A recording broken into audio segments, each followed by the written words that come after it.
This meeting, of course, is being recorded. Thank you, everybody. Today, it brings me great pleasure to introduce to you Kelly Wright. Kelly is currently a postdoc at Virginia Tech and soon to be, can I say it? You may.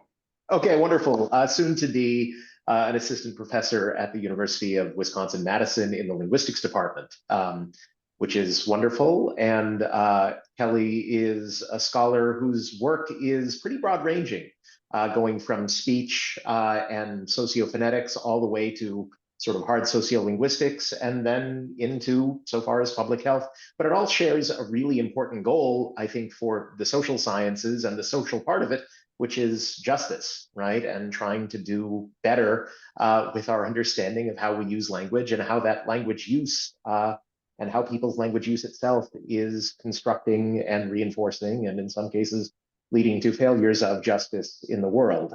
So I am very, very happy consider Kelly both a friend and an excellent colleague, and I'm really glad that she was willing to come in and talk to us today. So Kelly, I'll go ahead and let you take it away. Thank you. Thank you, Will. Thank you for having me here and having me back. I'm excited to be talking to this community again. And thank you for that wonderful introduction. I begin all of my work with a positionality statement because I believe marking our positionality when we take up places of power is a first step towards creating equity in our world. And so I will state that I am a Black biracial cisgender woman from Appalachia. I am currently, I have long dark hair. I'm wearing it in a ponytail. I'm wearing a blue jumpsuit. I'm currently a postdoctoral research fellow at Virginia Tech. I am working class, and I'm one generation removed from racial segregation in this country. And let me include that I advocate for the immediate and total freedom of the Palestinian people. I'll begin by speaking for about 50 minutes today. First, let me include that these slides are available at this bit.ly link here in lieu of signed interpretation for this event, or if you simply prefer to follow along. These slides are also chock full of links and resources for you. They also include a full transcript for your future reference. I'll frame this discussion with an introduction to linguistic justice that will seed a conversation about some basic perceptual functions which create the conditions for linguistic oppression to flourish and for linguistic diversity to diminish. From there, I'll share some examples of the ways in which these universal perceptual realities play out as individuals navigate institutions. We will conclude with a discussion of public health and the ways in which you can foster linguistic diversity in all the communities you serve. Linguistic justice is not a new concept. In fact, the modern version stems from statements codified during the Conference on College Composition and Communication in 1974 as the students write to their own language statement. Baker Bell, in her foundational text, lays out a narrative of the ways in which Black language users become ghettoized in their own bodies through the education system in a society which seems to thrive on the production of white standardized spoken English. Many generations of Black professionals have been encouraged implicitly and explicitly, both within and without their communities, to use more proper language and not only around authority figures. We do this to be taken seriously, to advance, to keep ourselves safe. Baker Bell reminds Black people that holding back language which feels authentic, especially when being true to yourself feels essential, will not save us. Our production can never be standard enough to keep us safe because we still live in these bodies in this time and have to do self in this society. I'm going to begin by highlighting one physiological reason why discrete linguistic harms manifest and combine to significantly threaten public health. And that one reason is, as Babel unequivocally states, people perceive and produce language through the lens of social categories. We take in the world with our bodies. There is no other interface with which to live, to experience a life, or to do self. When we experience language, there is always a body involved. We experience the bodies of others as they move their eyes and hands and velums to externalize their thoughts for us. As we mature into adult language users, we come to adapt to the patterns around us most often, which are our own language use, the language of our parents, our immediate communities, etc. Focusing primarily on the perception of voices, embodied positionality is taken into account both when we decide what to utter and when we hear someone else, because we have knowledge about the ways certain bodies are expected to behave. It is this small amount of knowledge about the bodies of others and what they tell us about age, gender, race, ability, social class, region of origin that is the most potent force in forming categorization in our brains, more potent than recency or saturation. What is important to recognize here is that, again, because we aren't in a vacuum, we're in the present, about to use some language. The material and social history of the world has a significant influence over the functional operation of our individual linguistic systems. And every single one of us labors to construct and conduct self under this influence. Asymmetries are built into embodied production, which prioritizes our own stories about how the world works and how people use language in it, and the inherently social nature of linguistic perception, which values certain social characteristics over others. Some imbalances are inherent in our linguistic production because different things are different. I can't make language from your body. However, some imbalances are not natural manifestations of our linguistic systems. I'm going to explicate some examples in our shared socio-historical timeline, which demonstrate material and social history favoring and defaulting the perspectives of an empowered minority of language users, forming imbalances across modalities of linguistic production. If there is one thing I want people to take away from this 2022 annual review paper, it is the study by Davila et al. From 2011, which describes the ways in which English language proficiency correlates to claims for on-the-job injuries and deaths. The authors conducted a comprehensive study lasting over a decade and found that individuals with the lowest English proficiency were shunted into the highest risk jobs. So, working with toxic chemicals or corrosive gases in areas where they could be crushed or burned in the sun or at sea for extended periods of time.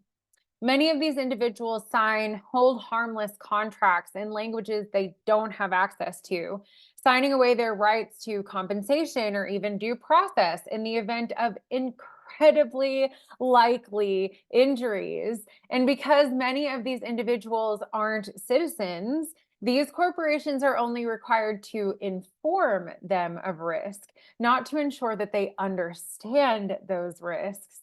The US healthcare system has been operating at or over capacity for decades, a reality only exacerbated by a global pandemic. When corporations cut linguistic corners and knowingly send workers into high-risk environments, they disrespect an already taxed healthcare workforce who must manage the human overflow of their bottom line informed practices. Many individuals with lower English proficiency will accept any opportunity which provides their families with stability, especially those which provide access to healthcare. The necessity of securing regular employment to access healthcare in the United States is in itself an acute public health risk, one amplified for many populations with reduced linguistic proficiency. In 2019, another acute public health risk presented itself in terms of housing access. This map of Knoxville shows its neighborhoods, how they were historically organized through the practice of redlining, which, if you aren't familiar with, please do ask questions about later. Embodied perceptual cognitive mechanisms allow us to recognize voices we are familiar with, to pick out our mother's voice in a crowded room, or to connect a beloved actor to an animated character they are voicing. When we aren't familiar with a language user, however, informal, on the spot, and largely non conscious speech judgments form a character profile of who we are listening to through the indexation of certain ways of languaging to certain types of identities. With mere milliseconds of data, literally in the space of a breath, we make decisions about a person's age, their gender, their size, if they are sexy, if they are ill, if they are being truthful, if they are dangerous. Oftentimes, this categorization mechanism, the linguistic profile, is informed by social stereotypes and folk ideologies, such things that tell us women should have higher pitched voices than men, or people who use the word like a lot aren't smart. I audited the Knoxville housing market using a tridialectal speaker whose ways of languaging represent different identities. Appalachian or Southern English representing their region, African American language representing their race, and mainstream or standard US English representing their profession. This audit was designed to determine if linguistic profiling remains active in the contemporary market, and if so, do we observe the historical boundaries of redlined areas in Knoxville being policed through these mechanisms? To determine this, 3 demographically different neighborhoods were chosen to audit. The Black working class neighborhood represented with green flags, the white working class neighborhood represented with red flags, and the middle class neighborhood represented with blue flags. There were 30 calls made in each neighborhood, 90 in total. Now, I recognize that we are talking about making phone calls, and not many people interact with each other this way anymore. When Purnell et al. Conducted their study in the 1990s, the digital housing market was not nearly as robust and didn't present access to individuals seeking to sell or rent their own property. Today, it is entirely possible to find a place to live without meeting or even speaking to another person. In addition, nationwide rental conglomerates with 9 to 5 office hours are much more common. So as a result, receiving an explicit no when apartment hunting by phone is far less likely. Anticipating this, I developed a metric for listener engagement called commitment level, which attempts to reflect how invested a landlord is in a particular tenant. These levels are, of course, not perfect or exhaustive, but start with a traditional appointment where I schedule something with you and we meet together, and move down towards an explicit no, which is what Purnell et al. Was measuring for. Feel free to ask questions about commitment level later, but I wanted to introduce it to you so this graph makes sense.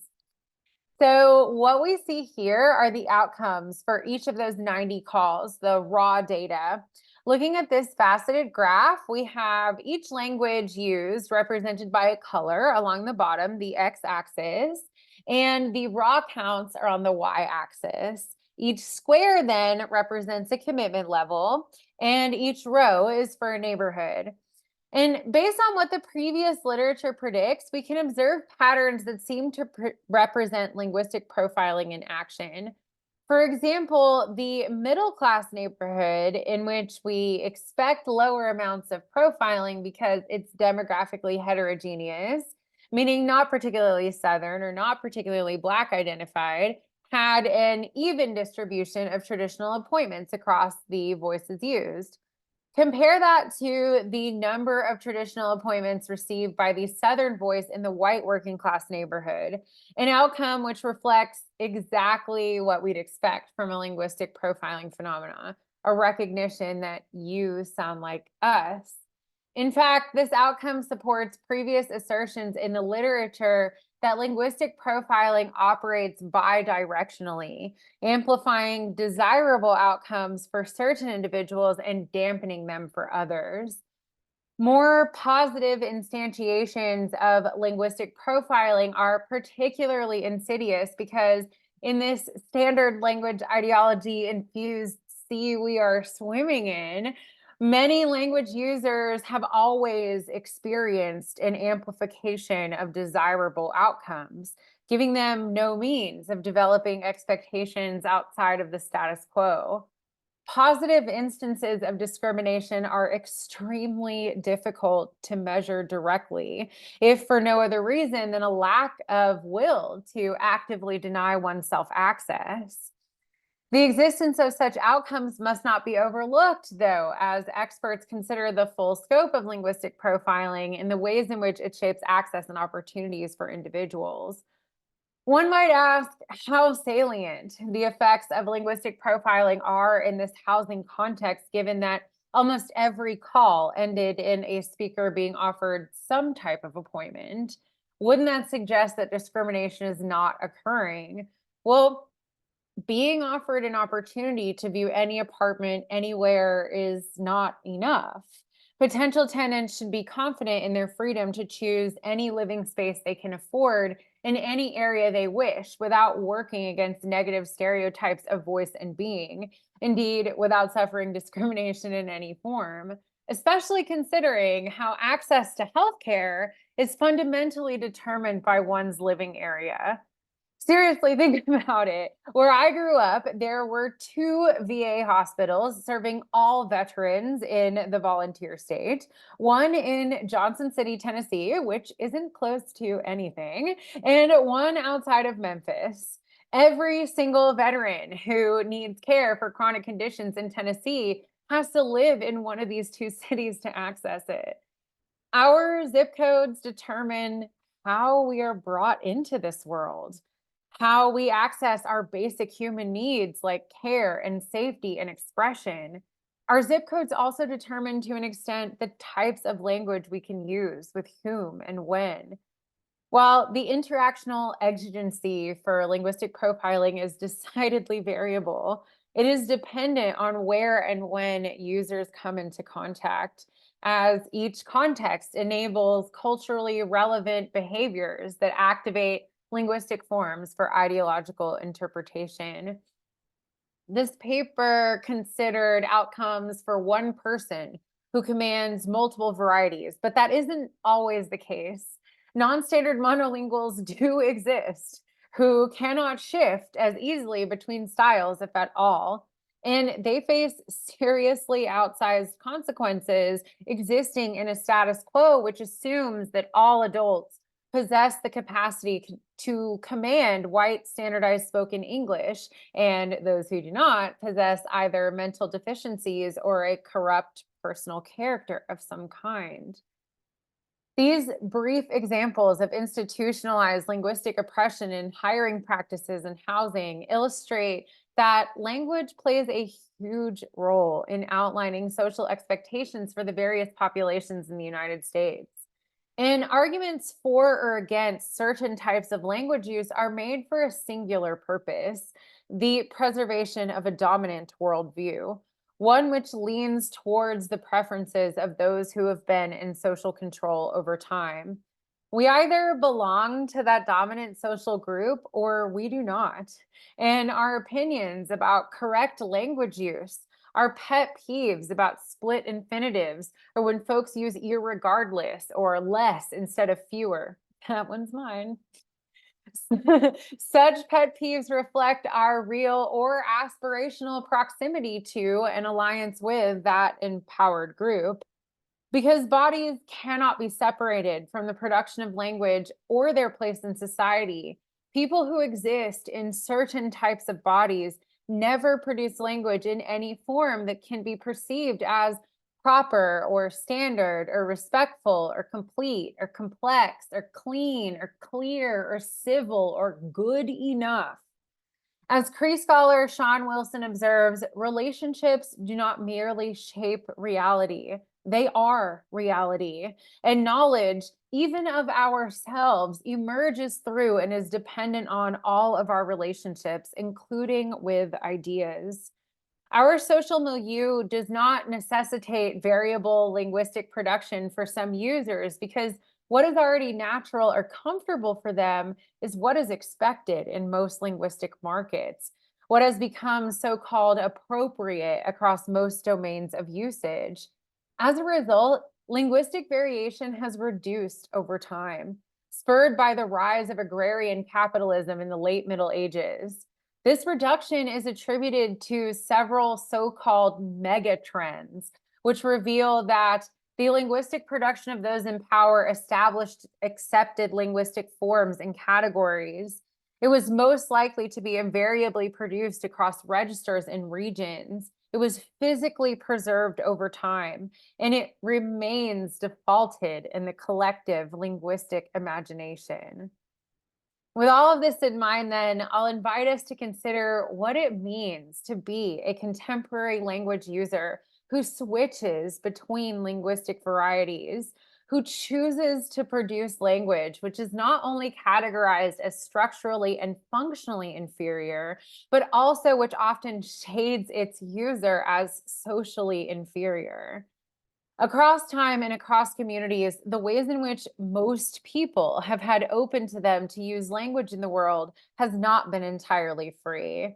This is what linguistic oppression comes down to at its core: restrictions which shape the way we can produce or should perceive language use. Let's take Black linguistic experiences as an illustrative example. Once our shared social milieu was established, once Black people in the United States were afforded access to the written word by law, any idea generated back to society must be presented in such a way that it leans towards the preferences of those in social control. Knowledge is power, and the bodies populating our institutions do not want to lose an iota of it. It is here, though, in this historically informed, embodiment conditioned, yet agentive, dialectic moment of social process, that the individual choices which actuate change occur.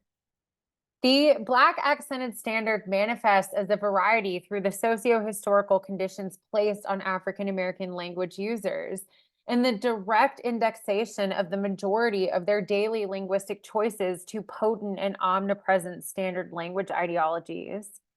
This variety, as first described by Orlando Taylor, one of the people to coin the term ebonics for the record, consists of adopted grammatical structures with standard English combined with the distinct phonology of Black English.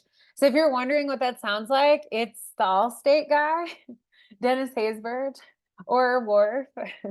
um, there's always at least one Trekkie. Okay, so this so-called proper variety spans the middle distance between so-called slang and standard and is the subject of Weldon's phenomenal 2021 work, which captures the very real and unique linguistic challenges faced by upwardly mobile Black individuals. Weldon reports middle-class, educated Black adults are struggling under the demands of many markets where, despite engaging wholeheartedly in talking proper, their labor is amplified compared to others around them. In this light, we can come to understand why Fishman argues that habitual language choice is far from a random matter of momentary inclination. Even if we may be monolingual, or we personally feel our language doesn't shift much, what is being weighted? The value between variables for a user, a variable's exchange rate in the emergent context, is to an extent predetermined by the structure of the market and what it anticipates as a norm of production. Such realities have a significant influence over the ways in which whole groups choose to use language. As Giles et al. Tells us, this system of specific sanctions and censorships, which govern the now containing space, really shape a group's ability to behave and survive as a distinct and active collective entity. What this means is that when a minoritized language is being maintained in any modernized society, this represents an active generational effort to sustain and transfer languaging practices.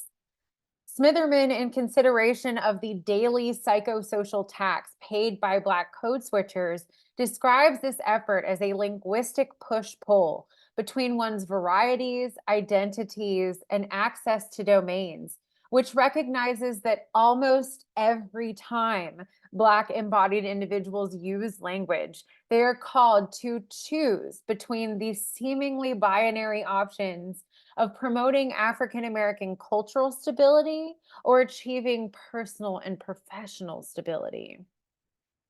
The extant pressure to verticalize, to use more standard varieties, is so intense for these users that the presence of a robustly maintained and distinctly African American variety of English in the present is at least very impressive in the face of our shared history, which created these pressures to verticalize.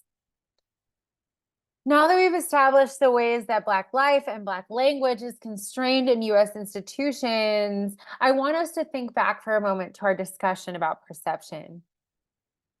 The historical construction of social roles informs the linguistic patterns we come to expect as normally issuing from certain bodies. Our brain's natural capacity for sensory perception passively adapts to those expectations over time. So now, centuries later, we've built and built and built upon them to where they become embedded in the way our society operates. Through our socialization, some language users become marked as less than. And our passive acquisition of this allows other individuals and institutions to treat them this way as well. Sounding Black in adulthood, allowing the obviousness of the body you live in to be present in the way you use language, becomes a marker of all these negative connotations like low intelligence and aggression, because the education system should have fixed you, should have given you tools for removing signs of non-standardness, and in this case, signs of your race, from your language use. The last time I was here, I shared research illustrating our passive uptake of standard language ideologies. I've linked to that full discussion, and without it, you'll just have to believe some of my upcoming assertions. But I wanted to highlight one salient point, which follows from my quantitative analysis of racialized language use. Black linguistic experiences are conditioned by certain lexicomantic subsets. And it isn't the words that you might think. It's not racial slurs or a word like ebony, which describes embodied Blackness.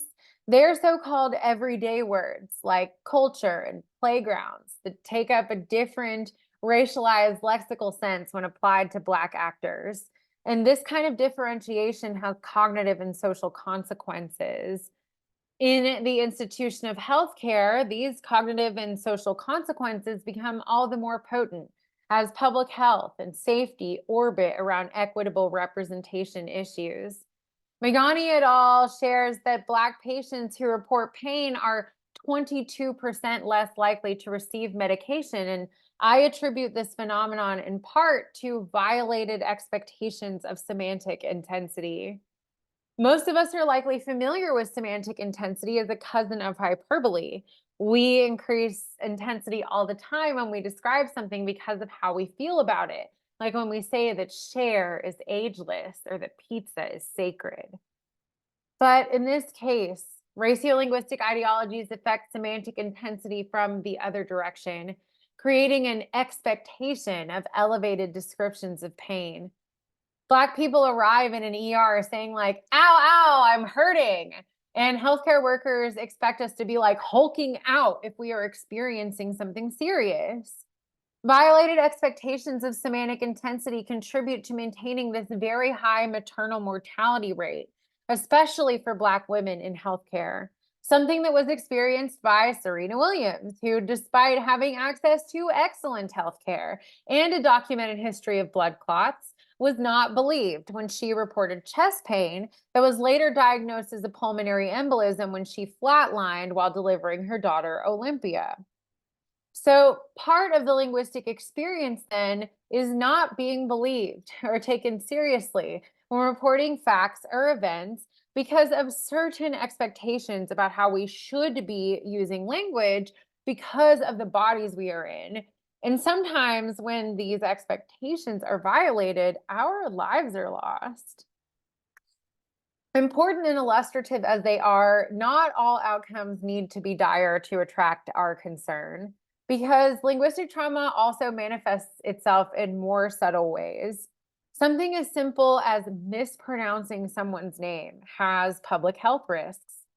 Constantino includes a report on misnaming from one Johann Alvarado, who feels that every time either of his names are mispronounced, it is, quote, as if my name is an inconvenience for others and not important to my selfhood or identity, end quote. Shefali Raghavan reports, by not enforcing the correct pronunciation of her names, I, quote, feel like I'm lowering my standard for who I am, end quote. Across studies, including my own, individuals report saving energy by using so-called easier or whiter alternatives for their names. In fact, there are decades of research on the long-term health effects of daily encounters with such racism that's built into our environment. Durkee's ongoing research confirms this. He reports that people often perceive mispronunciations as subtle insults, whether intentional or not. They affect a person's mental health. Immediate reactions to such encounters include confusion, anger, anxiety, helplessness, hopelessness, frustration, paranoia, and fear. Such cognitive states can lead to dysfunctional coping strategies, including denial, withdrawal, and substance abuse. Extend this over the course of an adult life, and sometimes longer, because such things absolutely happen to children. Linguistic trauma can become chronic, leading to physical symptoms such as hypertension and impaired immune responses.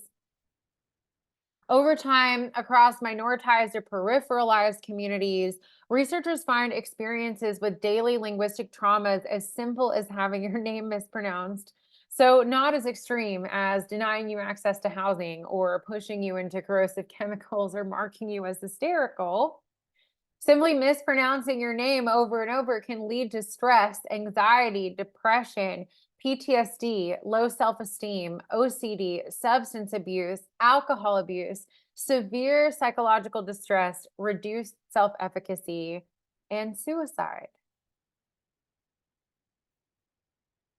Combine this with the extant relationship people of color have with clinicians, a relationship which is historically situated in the undermining of trust, the rape and disfigurement filled history of modern gynecology, and the eugenicist and dehumanizing history of modern epidemiology already discourage many African Americans from seeking regular health care. And everyday experiences of linguistic trauma extending from things like mispronunciations to violated expectations of semantic intensity reinforce this mistrust among younger generations. Many African Americans wait to seek treatment until it is absolutely necessary or beyond their control. And many experience needless disabilities and deaths, not only from disease, but also because, as Williams reports, they, quote, may be imprisoned or shot when their symptoms are misinterpreted as criminality, end quote. My own work with Black professionals led me to these literatures on health-related outcomes of linguistic trauma, not only because Black professionals reported such traumas, but also because their reports reflected my own behaviors, struggles, and concerns. These types of experiences literally make you sick. So much so that many individuals opt out in some way of insisting that their names be pronounced correctly or that the equity of their personhood be acknowledged. Documenting such fraught, relative, but representative linguistic experiences drove me to develop a new method of sociolinguistic interview, seeking to capture metalinguistic awareness, which I define as the aspect of acquired or learned linguistic knowledge, which encompasses factors related to language use, knowledge, distribution, meaning, or occurrence variance. What do we know when we know a language? Well, we know how we use it. We know how we use it. We know how we use it. We possess knowledge of a vast set of rules for how utterances can and do exist in the world.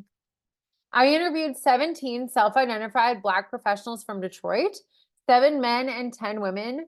5 interviewees worked in the education sector, 3 in the nonprofit sector, and the other 9 interviewees came from different professions. I'm going to take the next 10 minutes or so to share some interview excerpts so these individuals can tell you about their experiences themselves. First, we're going to hear from Chance, a 29-year-old lawyer who is reflecting here on the ways in which white language enters his work life. Yeah, that's actually my next question is what does it mean to you to talk white, and like when, if ever, do you use that voice? Or Well, I'm at a point now in my career where I don't feel like I have to do that. sure. I don't enter spaces where I'm feeling like I can't be myself, because life's too short.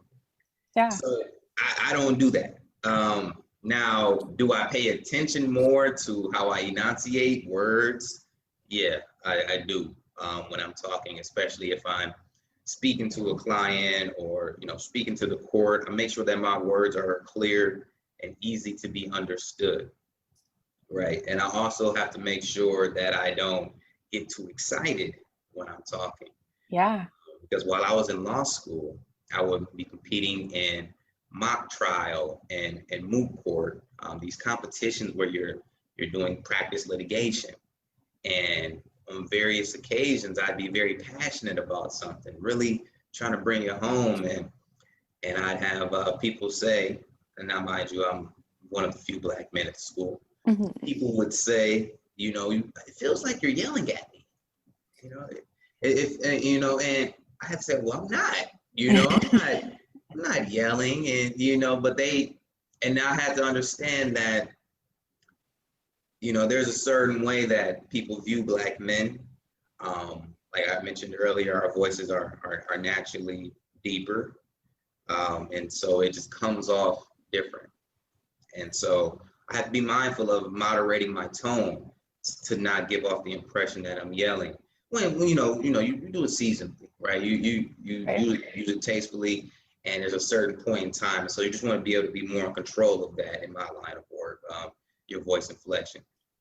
That's probably the only time where I'm checking how I'm speaking when I'm interacting with a client. And what I do is I don't talk white, or I don't talk proper. I just make sure that I say my words, I enunciate, I say them slowly, so that people can hear them. Many Black people are also all too familiar with having to rein in their passion because it's misconstrued as aggression.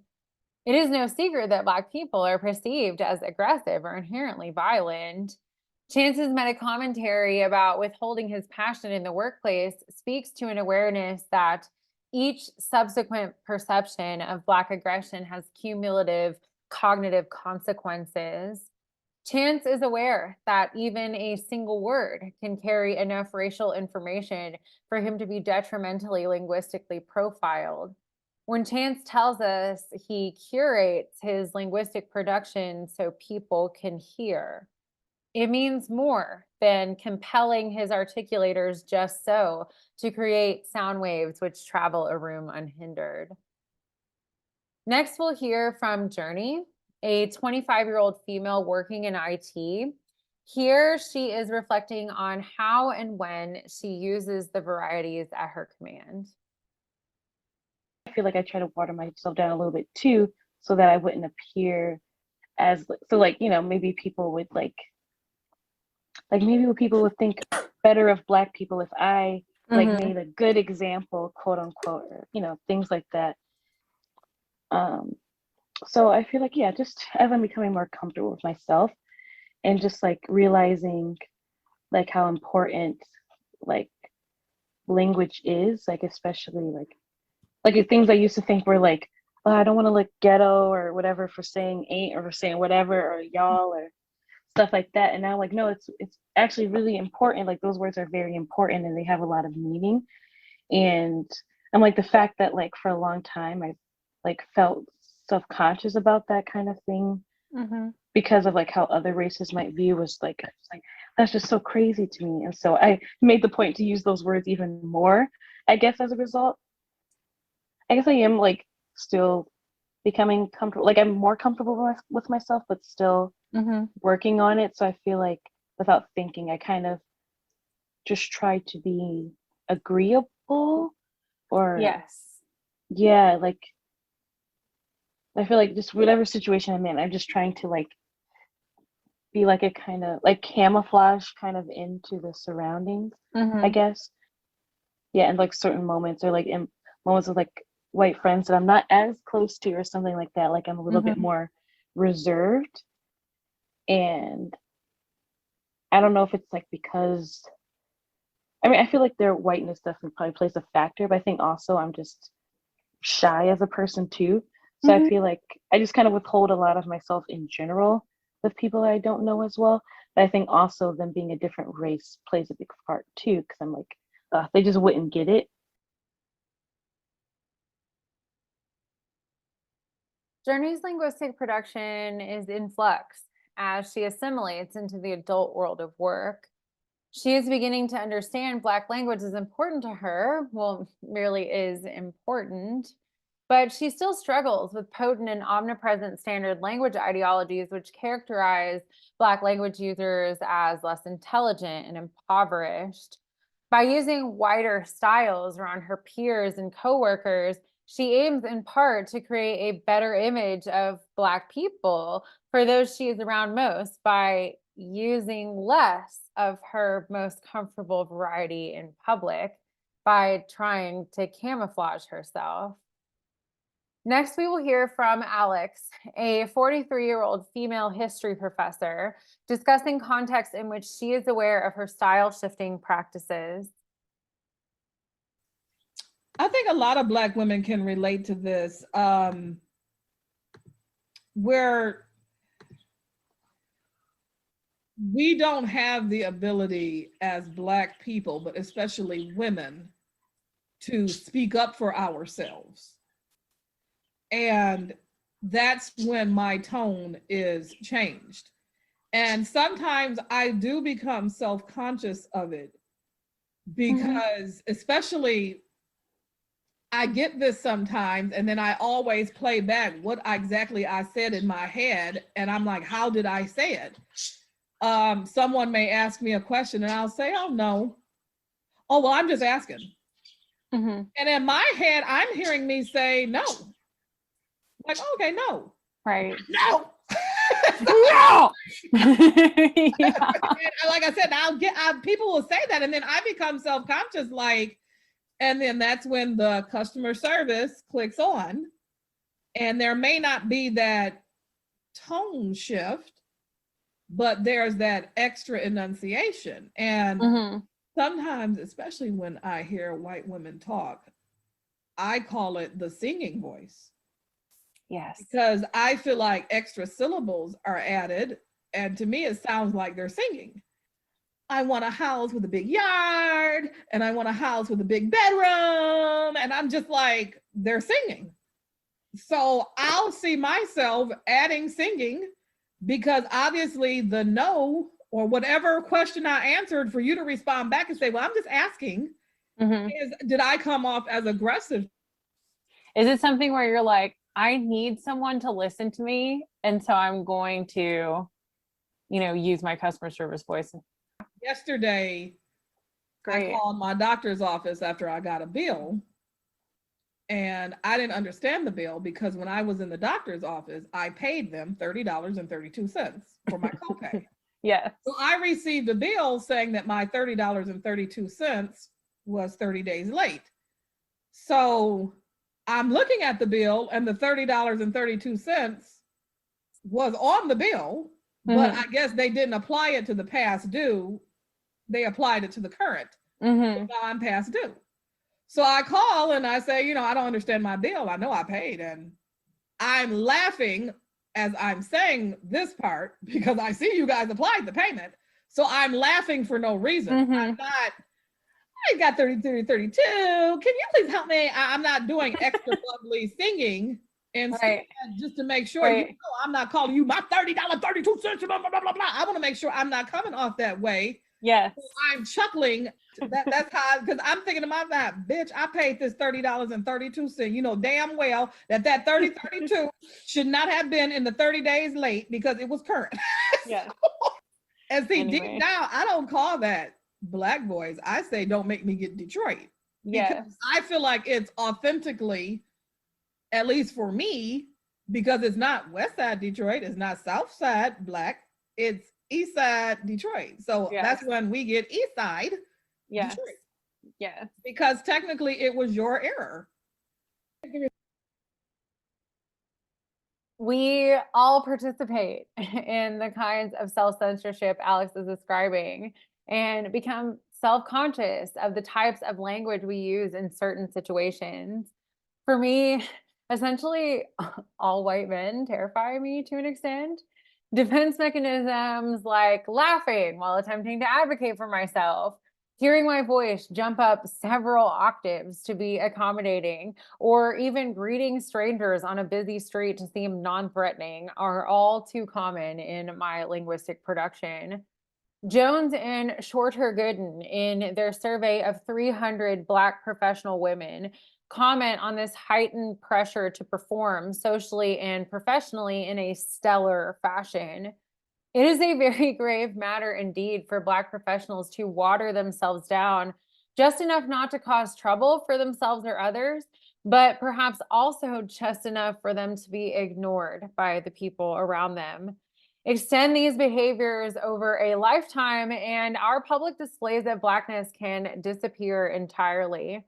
This practice is so well known in the Black community to have been satirized on the popular Comedy Central show Key and Peele in 2012, which depicted a recurring character, Luther, as President Obama's anger translator. Luther represents a stereotyped version of Black aggression, while the Obama character delivers staid prose in his iconic Black accented standard variety. What we learn from a commentary like Alex's with respect to fear of speaking up as a motivator for self-censorship is that the stakes are much higher than biting one's tongue, that one's social mobility, that one's access to healthcare can be taken away if Black people do not remain attentive to the varieties they are producing inside and outside of the workplace because of their embodied positionality.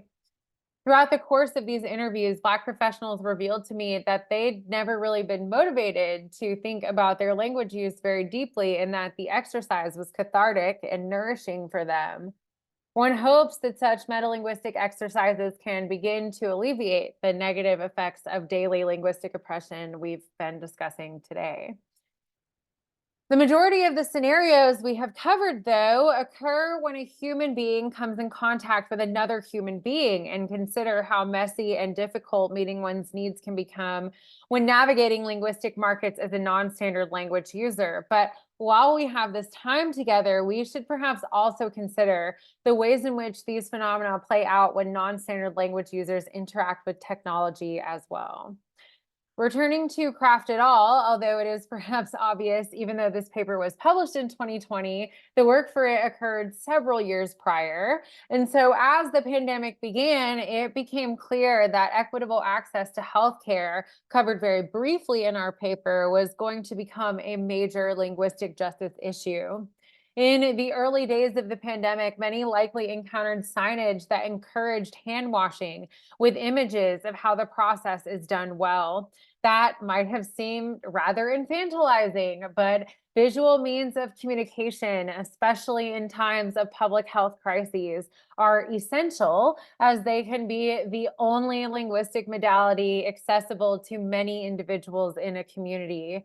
You'll notice that this Well Be sign, which contains information detailing how people can protect themselves and others in a time of high panic and misinformation, only contains directions in one written language. The inclusion of visual cues allows this sign's information to be retrievable by a significantly increased portion of the population. Heston and Pickler demonstrated that over half of minoritized people experience linguistic mismatch with a care provider in their lifetimes, and that this mismatch occurs between dialects, languages, styles, and modalities. As appointments with medical professionals began to rely more heavily on digital mediated means of communication, the risk for misdiagnoses across linguistically minoritized communities becomes all the more acute. In consideration of these emergent public health outcomes, my co-author Joshua Martin and I look for ways to apply our expertise to considerations of linguistic justice during the pandemic and discovered the wide world of automatic speech recognition. We began with Heston and Pickler's findings of increased misdiagnoses when ASRs are employed as medical transcriptionists, particularly in rural and lower class areas, causing folks to make return trips to the doctor or to suffer adverse side effects or amplified comorbidities from incorrectly prescribed medications. In this work, we focus on disparate impact, considering not the intent of these ASRs, but what happens to protected classes when they are employed in society. We observe that most of the training data used for these machines, gathered by middle-aged, able-bodied, cishet, moneyed, white Christian males in California, is rather low on linguistic diversity. The models contain no training data from signed languages or those with so-called deaf accents or from indigenous languages of the United States. There's only like hundreds of them, it's fine. They're also largely devoid of data from Black language users, as the corpora they pull from represent printed text, and Black language users were legally barred from creating printed text in the United States for over a century. Such findings document the very real difficulties non-standard speakers experience when facing biased ASR systems. Mengesha et al. Further investigated the behavioral and psychological consequences of ASR errors for African American participants and found that ASR failures caused emotions consistent with those experienced during human interaction. So confusion, frustration, anger, paranoia, and fear. Yet corporations like Microsoft, Tesla, and Taser, and the US judiciary are actively pursuing ways to incorporate these imperfect, far from equitable systems into our everyday lives, which will increase acute public health risks across sectors. We know that suboptimal models generate noise in their output. It's just that here, this noise is people's lives. It is difficult to overstate the injustices many will be facing as more advanced language technologies are adopted across institutions. And we, like our whole society, need targeted experiments conducted on the function of automatic speech recognition, and we need their nuanced outcomes publicized to help direct anti-discrimination policy at local and federal levels. Language use is becoming more relevant by the minute as books are banned. Doctors are choosing between providing care and staying out of jail. Citizens are beaten during peaceful protests, and the linguistic production and perception of AIs continues facilitating more and more of our domains of usage, from the doctor's office to the courtroom. What we've discussed today illustrates that across time and communities, all people experience certain social and contextual pressures which encourage linguistic production aligned with extant standardized varieties. Let me reinforce that these social and contextual pressures do not only constrain the production of Black people or non-normative language users or the differently embodied. These constraints extend to all language users and can manifest in less obvious ways. If single acts of linguistic oppression can make an individual sick, then living within the time of standard language supremacy is making our whole society sick. How can we stop the bleeding? Well, making a genuine, visible effort goes a long way. Williams, who you've seen me cite several times in this talk, ends her review of the psychological effects of everyday racism by underscoring for her readers that social connection is the solution. And that's great because y'all are already doing that. You've opened yourselves up to connecting deeper on this topic by being here today. You can continue to extend this learning by reaching beyond the coalition of the willing who is gathered at this event and inviting or requiring your colleagues and stakeholders to engage in similar sorts of self-reflexive critique. Further, you can develop these ideas by seeking engagement from those you serve without a product or initiative in mind. Simply inviting people to share their experiences is of untold value. Applying linguistic justice by building out various and accessible means of engagement for people in a linguistic variety or modality of their choosing, both in interacting with you as a researcher and an educator, but also by mobilizing your networks to lobby for linguistic inclusion and representation in public health.